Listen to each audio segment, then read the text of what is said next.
Red టీవీలో మీ వ్యాపార ప్రకటనల కోసం ఈ నంబర్ని సంప్రదించండి. నమస్తే సార్. నమస్తే. Sir, hero Venu CM Ramesh మీద ఒక ఆరోపణ చేశారు. 450 కోట్లు ఫోర్జరీ చేసి మోసం చేశారు అని చెప్పి. సో ఈ ఈ ఇష్యూ ఏంటి సార్?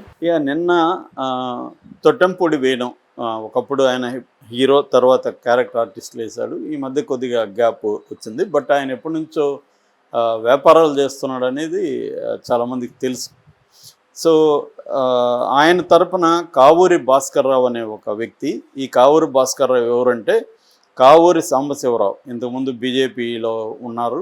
ఆయన ex-MP, X cabinet union minister కూడా. సో ఆయన కొడుకు అనమాట ఈ కావూరి భాస్కర్రావు. కావూరి భాస్కర్రావు, వేణు, సీఎం రమేష్ అందరూ కూడా ఒక కంపెనీలో పార్ట్నర్స్.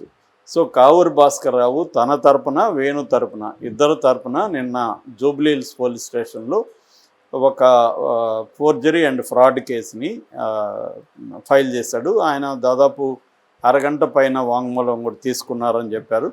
ఆయన తర్వాత వచ్చి మీడియాతో మాట్లాడారు. సో ఆ కేసు సిటీ సెంట్రల్ క్రైమ్ స్టేషన్కి బదిలీ అయింది. ఎందుకంటే ఇది ఇటువంటి కేసుల్ని సెంట్రల్ క్రైమ్ స్టేషన్ చూస్తుందని చెప్పి దానికి జూబ్లీ హిల్స్ పోలీస్ స్టేషన్ నుంచి బదిలీ చేశారు. సో దాని కింద సెక్షన్ ఐపీసీ 420, 468, 471 కింద కేసును రిజిస్టర్ చేశారు.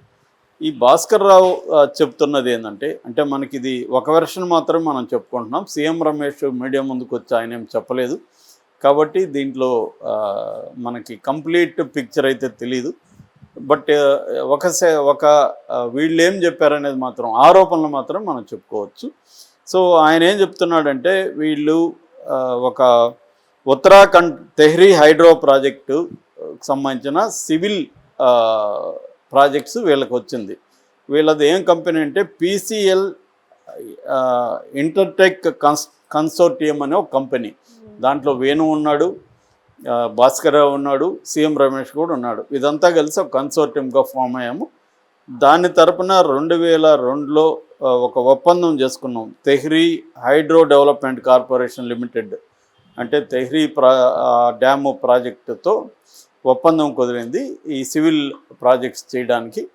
అప్పుడు ఈ భాస్కర్రావు పేరుతో జనరల్ పవర్ ఆఫ్ అటార్నీ ఇచ్చారు. అంటే ఆయన వెళ్ళి అక్కడ ఎగ్జిక్యూట్ చేస్తాడనమాట. ఆయన power of attorney, general power, GPA అంటారు మామూలుగా, జీపీఏ ఇచ్చారు. ఆయన వెళ్ళి చేస్తున్నాడు.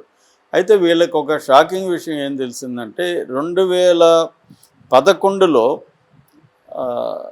ఇంకొక పవర్ ఆఫ్ అటార్నీ నాగేశ్వరరావు అని ఒక ఆయన ఉన్నాడు. ఆయన మొత్తం డబ్బుల్ని మిస్యూజ్ చేశాడు అనేది అర్థమైంది. నిజానికి నాగేశ్వరరావుకి ఏంటంటే లిమిటెడ్ పవర్ ఆఫ్ అటార్నీ ఒక పని కోసం ఏదో ఇచ్చారు, అది ఆల్రెడీ క్యాన్సిల్ అయిపోయింది. అయితే వీళ్ళు గుర్తించింది ఏంటంటే, సీఎం రమేష్ ఏం చేశాడంటే ఒక ఫోర్జరీ, వీళ్ళ సంతకాలు ఫోర్జరీ చేసి ఆ జీపీఏని మళ్ళీ కంటిన్యూ చేసేయడానికి మళ్ళీ రీరైట్ చేసి ఆ నాగేశ్వరరావు పేరుతో జీపీఏ చేశాడు. సో ఇది వీళ్ళు చెప్పింది. దీనివల్ల 450 కోట్లు తమ డబ్బుల్ని సీఎం రమేష్ కాజేశాడు. సో ఇతను అడ్రస్ కూడా ఇచ్చున్నాడు ఆ జీపీఏలో నాగేశ్వరరావు. చిలకలూరుపేట అడ్రస్ ఉంది. చిలకలూరుపేటకి వెళ్ళి వెతికితే పోలీస్ స్టేషన్లో కంప్లైంట్ చేస్తే అక్కడ పోలీసులు ఆ అడ్రస్కి వెళ్తే అడ్రస్ ఫేక్ అని తెలిసింది. దాంతో నాగేశ్వరరావు అడ్రస్ కూడా ట్రేస్ చేశారు వీళ్ళ తర్వాత. సో నాగేశ్వరరావు ఇతను మనిషే, సీఎం రమేష్ మనిషే కాబట్టి సీఎం రమేష్, నాగేశ్వరరావు కలిసి ఈ స్కామ్కి పాల్పడ్డారు, ఫోర్జరీ చేశారు. దాని తర్వాత వీళ్ళు ఒక ట్రూత్ ల్యాబ్ అని ఒక ప్రైవేట్ ఫోరెన్సిక్ ల్యాబ్ ఉంది. దాంట్లో కూడా ఇవి టెస్ట్ చేయించారు, సిగ్నేచర్స్ ఇవన్నీ చేస్తే అది ఫేక్ అనేది దాంట్లో కూడా తేలింది. ఆ సర్టిఫికేట్ కూడా నిన్న పోలీసులకి వీళ్ళు అందించారు అన్నమాట. బేసిక్గా వీళ్ళు చెప్పింది ఇది. అంటే ఒక బిజినెస్ కంపెనీ సంబంధించి పార్ట్నర్గా ఉన్న సీఎం రమేష్, ఇంకొక పార్ట్నర్గా ఉన్న వేణు అండ్ భాస్కర్రావుని మోసం చేశారు అనేది ఇది బేసిక్గా కేసు. సో దీన్ని భాస్కర్రావు ఏమో ఇతను చాలా చేశాడు, ఇవే కాదు 1000 కోట్ల కుంభకోణాలు సీఎం రమేష్ మీద ఉన్నాయి. దీని మీద సిబిఐ ఎంక్వైరీ కానీ ఆదేశిస్తే మొత్తం బయటపడతాయి అని చెప్తున్నారు.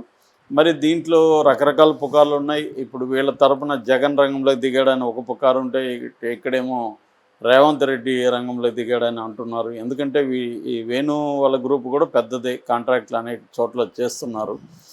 సో ఇద్దరు ఒక పెద్ద బిజినెస్ పీపుల్ మధ్య వచ్చిన గొడవగా మనం అర్థం చేసుకోవచ్చు. ఆల్రెడీ ఇది యాక్చువల్గా ఢిల్లీ హైకోర్టులో కూడా ఉంది, వేరే వీళ్ళిద్దరి మధ్య ఉన్న ఆర్బిట్రేషన్కి సంబంధించి అక్కడ కూడా ఉంది.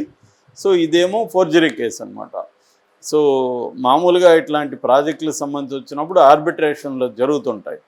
సో ఇది సీఎం రమేష్ పాపులర్ కాబట్టి, రెండోది ఎలక్షన్ టైము, అట్లాగే ఇక్కడ వేణు కూడా పాపులర్ కాబట్టి ఇది సెన్సేషనల్ వైరల్ అయింది. కానీ అదర్వైజ్ అనేక కంపెనీస్లో ఇలాంటివి కామనే. ఎవరిది ఏందనేది మనం ఇక్కడ కూర్చొని తేల్చలేము. వాళ్ళ ఒప్పందాలు ఏంటి అవన్నీ కూడా ఆర్బిట్రేషన్లో వెరీ కాంప్లెక్స్ మ్యాటర్స్ ఉంటాయన్నమాట. మనకేందంటే ఆయన ఏం చెప్పాడు అది కూడా ఆయన కూడా సింప్లిఫై చేసి ఏదో చెప్తారు, దాన్ని మనం మాట్లాడుకోవాలి తప్ప నిజానికి లోతుగా వెళ్ళి ఏమవుతుందంటే అందరి వైపులా వినాల్సి ఉంటుంది. కేసుని డీప్గా పరిశీలించాలంటే ఆ డాక్యుమెంట్స్ అవన్నీ ఉండాలి. అప్పుడైనా కూడా మనం ఏం తీర్పు చెప్పలేము, ఎందుకంటే we're not supposed to do that. But CM Ramesh మీద మాత్రం గతంలో కూడా కొన్ని రకాల ఆరోపణలు వచ్చాయి. ముఖ్యంగా ఈ మధ్య ఎలక్ట్రల్ బాండ్స్ ఎవరెవరికి ఇచ్చారనే డేటా బయటకు వచ్చినాక సీఎం రమేష్కి సంబంధించి కొన్ని షాకింగ్ విషయాలు వచ్చాయి. ఎందుకంటే సీఎం రమేష్ 1985 నుంచి టీడీపీలో ఉన్నాడు, టీడీపీలో పనిచేసుకుంటూ వచ్చాడు. దాని తర్వాత చంద్రబాబు 2012లో సీఎం రమేష్ని రాజ్యసభకు పంపించాడు. దాని తర్వాత 2018లో చంద్రబాబే 4 ఎంపీల్ని బీజేపీలోకి పంపించాడని చెబుతారు. అందులో Sujana Chowdary, TG Venkatesh, Garikapati Mohan Rao plus CM Ramesh, వీళ్ళు 4 వెళ్ళారు, తమ తరపున అక్కడ పనిచేస్తుంటారు అనేది ఒక ఇది ఉంది. ఏదేమైనా వీళ్ళు 4 అయితే బీజేపీలో ఉన్నారు. అప్పటి నుంచి బీజేపీలో ఉన్నా కూడా ఇప్పటివరకు ఆయన ఒక పైసా కూడా బీజేపీకి డొనేట్ చేయలేదని ఈ బాండ్ల ద్వారా తెలిసింది. అయితే ఆశ్చర్యకరంగా ఆయన మొత్తంగా రాజకీయ పార్టీలకు 45 కోట్లు డొనేట్ చేస్తే అందులో 30 కోట్లు కాంగ్రెస్కి చేశాడు. అది కూడా ఇప్పుడు 2023లో అంటే ఎలక్షన్ ముందు. సో ఇది చాలామంది షాక్ అయ్యారు. తెలుగుదేశానికి 5 కోట్లు ఇచ్చారు, జేడీఎస్ కర్ణాటక జేడీఎస్కి 10 కోట్లు ఇచ్చాడు. సో ఈయన ఇప్పుడు ఆ 10-5 పక్కన పెడితే ఈ కాంగ్రెస్కి ఎందుకు 30 కోట్లు ఇచ్చాడు అనేది రకరకాల ఇవి ఉన్నాయి. ఇది చంద్రబాబే తన డబ్బుల్ని సీఎం రమేష్ దగ్గర కాంగ్రెస్లో పార్టీలో పెట్టించాడు. ఎందుకంటే చంద్రబాబు ప్లాన్ ఏంటంటే ఇక్కడ షర్మిలాని తీసుకురావాలనేది, దీనికోసం కాంగ్రెస్కి లంచం ఇచ్చారు, షర్మిలాని చంద్రబాబు తీసుకొచ్చాడు అనేది వైసీపీ ఆర్గ్యుమెంట్. మరొక ఆర్గ్యుమెంట్ ఏంటంటే అసలు సీఎం రమేష్ డబ్బులు ఇచ్చింది దానికోసం కాదు, ఆయన హిమాచల్ ప్రదేశ్లో ఒక ఈపీసీ హిమాచల్ ప్రదేశ్ గవర్నమెంట్తో ఒక ఒప్పందం వచ్చింది. అదేంటంటే ఈపీసీ అంటారు దాన్ని, engineering procurement and construction Sunny hydro electric project Himachal Pradesh. అప్పుడు హిమాచల్ ప్రదేశ్లో కాంగ్రెస్ గవర్నమెంట్ ఉన్నింది. ఈయనకి 1,000,98,00,000 ఒక ప్రాజెక్ట్ వచ్చింది కాబట్టి దానికి బదులుగా ఆయన 30 కోట్లు పార్టీలు వేశారు. ఇది మోర్ రీజనబుల్గా ఉంది ఈ వాదన, చంద్రబాబు దానికంటే కూడా అది అంత కన్విన్సింగ్ లేదు. ఇది కన్విన్సింగ్ ఉంది. ఎందుకంటే ఇప్పుడు మనం ఆ ఎలక్ట్రల్ బాండ్స్ చూస్తే చాలా విషయాలు కొరిలేషన్ కనబడుతుంది. ప్రాజెక్టులు తెచ్చుకోవడం బీజేపీకి, ఎందుకంటే బీజేపీకి మొత్తం ఫండ్స్లో దాదాపు 8,000 crores బీజేపీకే వెళ్ళాయి. అంటే దాదాపు 50% ఫండ్స్ బీజేపీకే వెళ్ళాయంటే అర్థం ఏంటి? దేశవ్యాప్తంగా బీజేపీ నుంచి లబ్ధి పొందడం కోసం అనేక కంపెనీలు డబ్బులు ఇస్తున్నాయి. ఇదొక రకమైన కిడ్ ప్రోకోనే. ఇప్పుడు మన కేజ్రీవాల్ది కూడా అంతే కదా, ఆయన పర్సనల్గా తీసుకోలేదు, పార్టీ తీసుకున్నాడని ఈడీ ఆరోపిస్తుంది. మరి ఇవన్నీ కూడా అదే కదా. ఇవన్నీ కూడా ఏంటంటే బీజేపీ ఆయా కంపెనీలకు మేలు చేసింది కాబట్టి ఆయా కంపెనీలు బీజేపీకి 40 ఫండ్ ఇస్తాయి. ఇది మామూలు విషయం. మామూలుగానే ఎక్కడైనా నేను ఆ మధ్య ఒక మంత్రి ఇంకొకరికి చెప్తే నాకు వాళ్ళు చెప్పింది ఏంటంటే ఆయన ఫస్ట్ సైన్ ఒక సంతకం చేస్తే ఆయనకి 60 కోట్లు వచ్చాయని, 30 కోట్లు పార్టీ ఫండ్ ఇచ్చి 30 కోట్లు తన జోబులు వేసుకున్నాడని చెప్పారు. సో అది 60 కాదని పెడితే ఖచ్చితంగా వాస్తవం అయ్యే అవకాశాలు ఉన్నాయి. ఇలాంటివి జరగడం అనేది పెద్ద ఇదేం కాదు. సో కాబట్టి ఎందుకు ఇది కాదంటే ఎలక్షన్ టైంలోనే ఒక్కొక్కరు మామూలు అసెంబ్లీ ఎన్నికలకే 50 నుంచి 100 కోట్లు ఖర్చు పెట్టే పరిస్థితి వచ్చేసింది. ఇంకా పార్లమెంట్కి అయితే 200-300 కోట్లు మినిమం ఖర్చు పెడుతూ ఉన్నారు. సో అంత డబ్బులు ఎక్కడి నుంచి వస్తాయి వాళ్ళకి? సో ఇంకోటి ఏంటంటే బిజినెస్ పీపుల్ విపరీతంగా రాజకీయాల్లోకి ప్రత్యక్ష రాజకీయాల్లోకి రావడం అనేది కూడా బాగా పెరిగింది. గతంలో ఇంత ఉండేది కాదు. సో ఇప్పుడు సీఎం రమేష్ కూడా ఆయన కంపెనీలో Ritwik company projects private limited company ఉంది. సో అందుకోసం ఆయన ఫండ్స్ అనేక పార్టీలకు ఇస్తుంటారు.